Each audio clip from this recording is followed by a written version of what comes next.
Hi, I'm Samantha Bauman, and I am in TCH 539 at Grand Canyon University. And today I'm going to be talking about my action research plan. And I want to talk really quick about why I chose the research that I did. I went to model schools this summer in June, and there was two really big topics that were like the big buzz of all the different speakers. And the first one was social emotional learning, and the other was school climate. And I've spent a lot of time in the social emotional world, and I decided that I really wanted to focus on school climate and its effects on student achievement, as it's really near and dear to my heart, as I feel like my school specifically could use a lot more in the student achievement part. So I decided to look at creating school climate for student achievement. And I did a lot of research at first, and I was looking into, what different researchers have done, like going into different schools. And I found that there wasn't a lot of research in the way that like I really wanted it to be done. And I also found that there was a lot of surveys. So most of the research was done through surveys, and it was just like here, click here. And my experience of surveys personally are like where it's like I strongly agree, kind of agree, don't agree, not applicable, things along those natures. And I really feel like sometimes it depends on my day. Like I could have a really amazing day and I'm like, I strongly agree. I love everything about our school climate. I love everything about my students. And like, you have one day where one student is just really getting under your nerves and really under your skin. And all of a sudden, like, no, our school climate is awful. All this bullying and harassment just happened today. So I really want to create, I saw a gap in the way that surveys are done in general. And also a gap that I saw is that surveys were the only data point. And I'm like, well, what about other things? What about observations? What about, all the other options that we have for finding data? And they only chose one. So on 5 different articles that I read, one data point was used. So also the other thing that I noticed is a lot of the schools that were researched were coming from a demographic in poor communities, impoverished. There was a school that was made up almost completely of Hispanic Americans, immigrants, children, or second generation immigrants. That was by the border of Mexico. So a lot of it had to do with students who really don't have necessarily a positive outside influence outside of the school. And so I decided I'm going to take all that information for what it is and create something that I would like to see. So the first thing that I would really like to see is I would like to see research that is done where there are 3 data points that are looked at. The first data point would be a survey still. I would still like to see a survey because I think surveys are important to like find the opinions. But I want to find the opinions of the teachers, administrators, and the students. Now, I think it's unrealistic to have every student give in a survey. So I suggested 20% of students to send in a survey. So that's my data point number 1. My data point number 2 would be observations from a neutral third party. Now, they would have a checklist of different things that they are to observe. So they would walk through the school and through classrooms. So they would be looking at administration and how administration's doing. And they're also going to look at teachers. How are teachers? How are they inviting? How are their rooms? Are they inviting? How is the environment?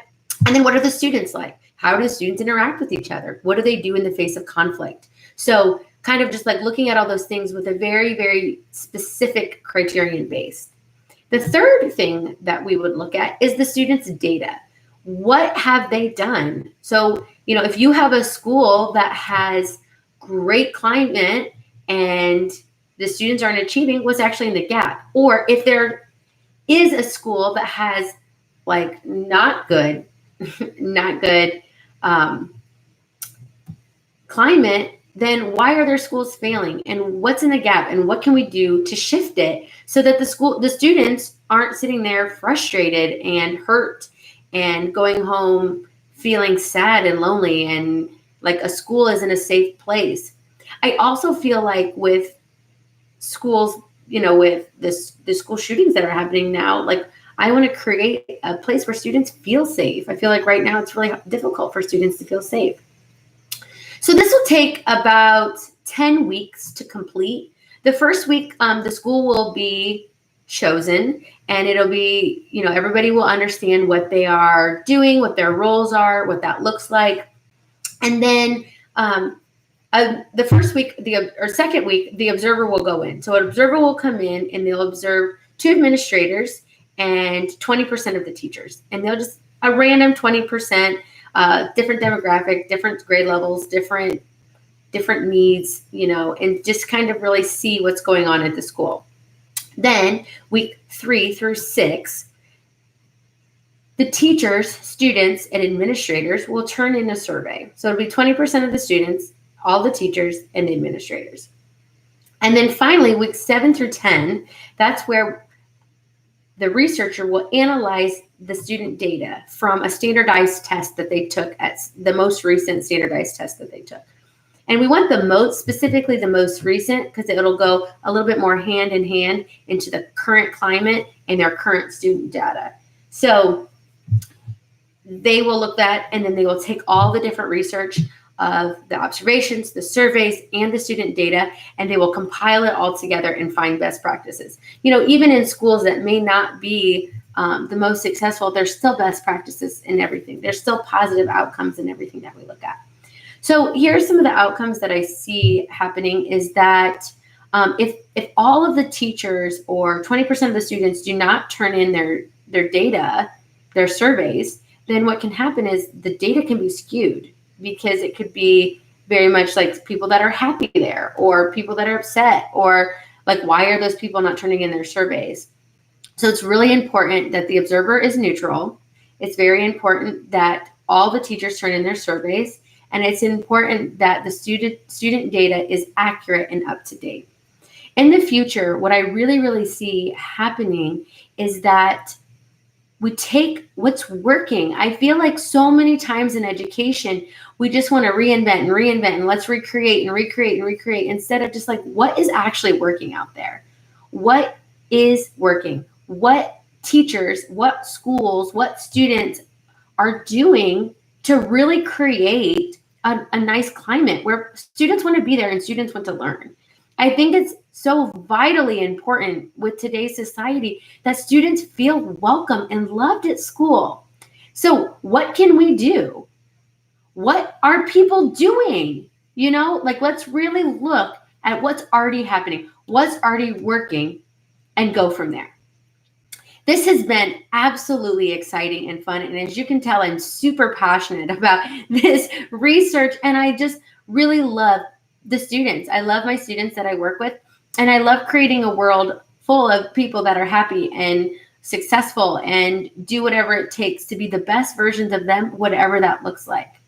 So from this, I'm hoping that that's what I can create. Thank you so much for letting me be a part of this research and letting me create this wonderful idea of what we can do to make the world a better place and education just a little bit sweeter. Thank you.